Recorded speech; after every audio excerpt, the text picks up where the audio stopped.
Hey, Teddy K here for Best Buy Plugin, and in this video review we take a look at the Kobo Aura H2O Edition 2, the latest e-reader from Kobo combining features from some of their past devices.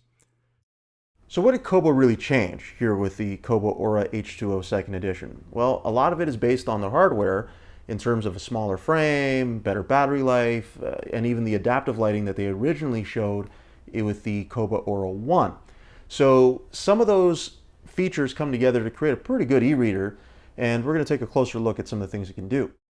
Kobo opted to go with the same 6.8-inch e-ink display that the previous Aura H2O had, only that they've shortened the body, so it's shorter and a tad bit slimmer, but they've changed the back entirely, taking the same back that they had in the Aura 1, a textured rubberized back that's easier to hold, and even better as far as water resistance, in this new second edition.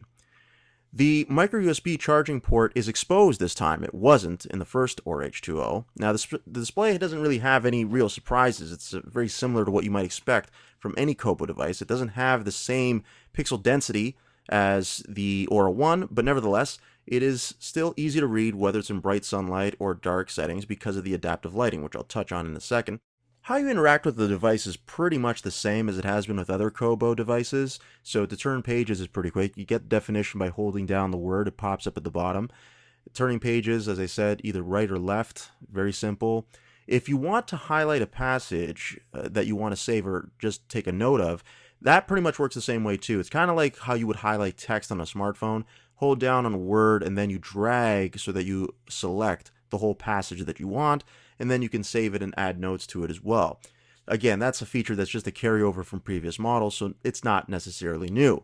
Now, I did mention earlier that it doesn't have the same resolution as the Aura 1, but that's not necessarily a bad thing. I think only the most discerning eye will feel like there's something wrong with how sharp the text is here. I personally had no issue reading on this at all. So the responsiveness of the display is more or less the same. I don't know that this is any different. Again, I think Kobo just basically used the same display that they had. Now, the adaptive lighting, so you can adjust the brightness or you can adjust the natural light. Now, natural light will turn more orange the darker it gets. It's automatic, but you can also manually set it even with a time of your choosing as well. And then there's the waterproofing, which is improved with an IPX8 rating, meaning that it can go up to 2 meters submerged for up to 1 hour. So if you're reading in a tub or in a pool, you're good to go. I mean, all in all, it's a very nice e-reader. I really enjoyed reading with it, and I still continue to plan to, especially when I'm in a pool or a hot tub, anything with clear water, I have nothing to worry about. But if you have the original Kobo Aura H2O, I don't know that there's enough here to upgrade to. I mean, if it's still working really well for you and you're using it, then there's no problem with it.